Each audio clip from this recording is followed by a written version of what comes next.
Aklas ni roha aporse aku dipada. Selamat pagi Bapak Ibu serta saudara-saudariku yang terkasih dalam nama Tuhan kita Yesus Kristus. Kita mendengarkan firman Tuhan, mari kita berdoa. Kasih karunia Tuhan kita Yesus Kristus, kasih dari Allah Bapa dan persekutuan Roh Kudus, itulah kiranya menyertai kamu. Amin. Bapak Ibu serta saudara-saudariku yang terkasih dalam nama Tuhan kita Yesus Kristus, firman Tuhan untuk kita pada hari ini yaitu yang tertulis dalam 1 Petrus 1 ayat 23. Karena kamu telah dilahirkan kembali bukan dari benih yang fana, tetapi dari benih yang tidak fana oleh firman Allah yang hidup dan yang kekal. Demikian pembacaan firman Tuhan.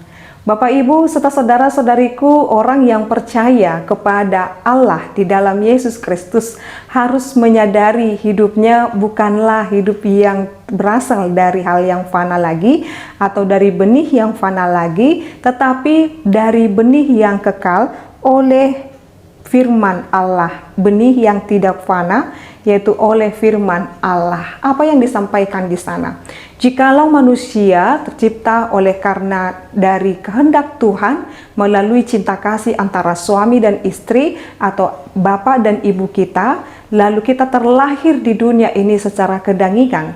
Tetapi setiap orang yang sudah percaya kepada Yesus Kristus, dia dilahirkan kembali bukan lagi dari kedagingan, tetapi dari yang tidak fana. Jadi yang fana yang dimaksudkan tadi adalah sifat kedagingan, dan yang tidak fana itu dilahirkan secara rohani.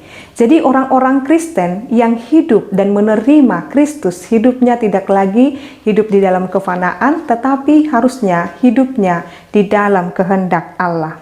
Orang Kristen yang dimaksudkan hidup secara rohani adalah orang Kristen yang diperanakkan bukan dari darah dan daging, bukan pula secara jasmani oleh keinginan manusia, melainkan oleh kehendak Allah. Nanti dapat kita baca dalam Yohanes 1 ayat 13 Bapak Ibu.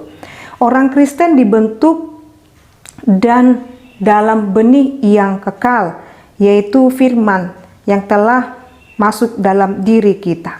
Jadi kita dilahirkan dari benih yang tidak fana itu oleh firman Allah. Jadi setiap hari ketika kita mendengarkan firman Allah, hidup kita terus dilahirkan baru, terus menjadi lebih baru lagi. Maka firman Tuhan berkata kita harus menjadi pribadi yang baru hari lepas hari, hari demi hari Bapak Ibu. Perbuatan kita, perkataan kita harus senantiasa menjadi cerminan kita adalah anak-anak Allah. Di sana dikatakan juga firman telah masuk dalam diri seseorang yang telah menerima hidupnya di dalam Yesus Kristus.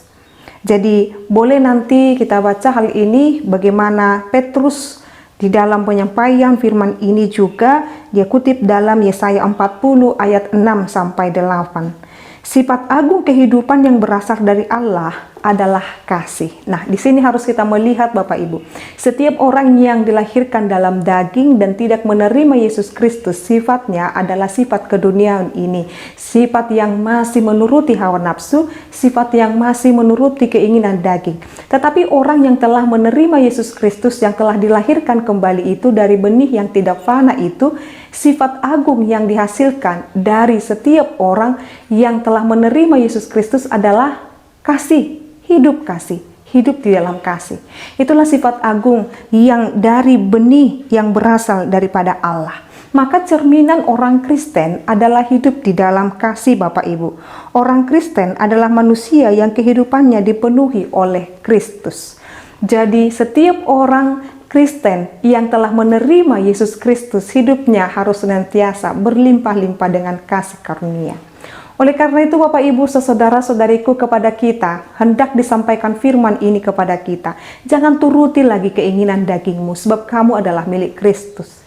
Jangan turuti lagi hawa nafsumu, jangan turuti lagi amarahmu, jangan turuti lagi emosimu, jangan turuti lagi keinginan-keinginan dagingmu yang dapat melukai hati Tuhan. Saat ini ketika kamu hendak mau marah atau bahkan kamu dikecewakan, kamu dibuat jengkel oleh orang lain, maka hiduplah di dalam kasih dan pengampunan. Itulah anak-anak Allah. Itulah anak-anak yang dilahirkan kembali oleh firman tadi itu.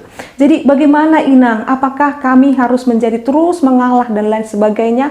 Apa yang harus kami lakukan? Apakah kami akan terlihat bodoh ketika kami harus daniaya, harus dicaci, harus menerima fitnah? Tidak Bapak Ibu, tetapi hidupilah hidupmu dengan tidak dalam dendam. Hidupilah hidupmu dengan kebijaksanaan yang daripada Tuhan. Artinya sekalipun orang-orang melukai hati kita, jangan mendendam, jangan membalaskan yang jahat, tetapi ampunilah dia. Itu akan membebaskan kita dari luka-luka batin. Itu akan membebaskan kita dari akar-akar kepahitan. Jadi ketika kita dapat memaafkan orang lain, kita akan lepas dari akar-akar pahit.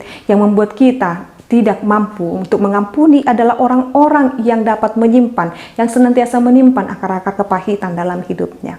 Saat ini katakan, saya sudah dilahirkan kembali oleh Tuhan. Saya dilahirkan kembali oleh pemberitaan firman Tuhan. Saya adalah manusia baru yang dari benih yang tidak fana itu. Maka hidup saya adalah hidup di dalam kasih. Karena itu yang dikehendaki oleh Allah. Oleh karena itu Bapak Ibu serta saudara-saudariku, mungkin satu hari ini atau kemarin atau esok kamu akan digoda untuk melakukan hal-hal yang tidak kamu inginkan, tetapi kamu katakan tidak kepada yang tidak dikehendaki oleh Allah, tetapi katakan iya kepada apa yang dikehendaki Allah di dalam dirimu. Itulah orang-orang yang hidup dan dilahirkan dari benih yang tidak fana itu. Oleh karena itu Bapak Ibu saudara-saudariku, teruslah hidup sesuai dengan kehendak Tuhan. Teruslah hidup sesuai berkenan di hadapan Tuhan. Ingatlah upahmu akan sangat besar di kerajaan sorga. Sebab apa yang kamu lakukan, hal terkecil yang kamu lakukan di dalam kehidupanmu, semuanya akan diperhitungkan oleh Allah kepadamu. Maka untuk segala sesuatu kebaikan yang kamu lakukan, untuk segala sesuatu cerminan kehidupan, benih yang tidak fana itu yang kita cerminkan dalam kehidupan kita, semuanya akan diperhitungkan oleh Allah. Maka tetaplah setia, maka tetaplah yakin, maka tetaplah hidup di dalam penuh kasih, sebab yakinkan hatimu, kamu bukan lagi berasal dari benih yang fana, tetapi berasal dari benih yang tidak fana oleh firman Tuhan, supaya kehidupan kekal dan juga kita hidup sesuai dengan kehendak Tuhan. Selamat menerima kelahiran kembali yang diperanakan oleh firman Allah di dalam Yesus Kristus. Amin. Kita berdoa. Kami bersyukur Tuhan, kami telah dilahirkan kembali oleh firman Tuhan dan kami telah menerima penebusan Yesus Kristus. Biarlah hidup kami yang dulunya sia-sia menjadi hidup berkenan di hadapan Tuhan. Kami bukan berasal lagi dari benih yang fana itu, yang hanya memikirkan keinginan daging, tetapi kami berasal dari benih yang tidak fana oleh firman Tuhan. Biarlah kami terus disucikan dan dikuduskan oleh firman Tuhan, supaya kami hidup dan kekal sesuai dengan kehendak Tuhan. Ini kami Tuhan, biarlah kami bekerja, melakukan aktivitas kami sesuai dengan kehendak Tuhan. Berkati seluruh jemaat-Mu Bapa, berkati rumah tangga mereka, anak-anak mereka, harapan mereka, cita-cita mereka, bahkan kerinduan-kerinduan mereka Engkau kabulkan Tuhan. Hanya Padamu-lah kami berserah, sebab kami yakin dan percaya Engkau merancangkan yang terbaik dalam hidup kami. Dalam nama Yesus Kristus dan pimpinan Roh Kudus kami telah berdoa dan mengucap syukur.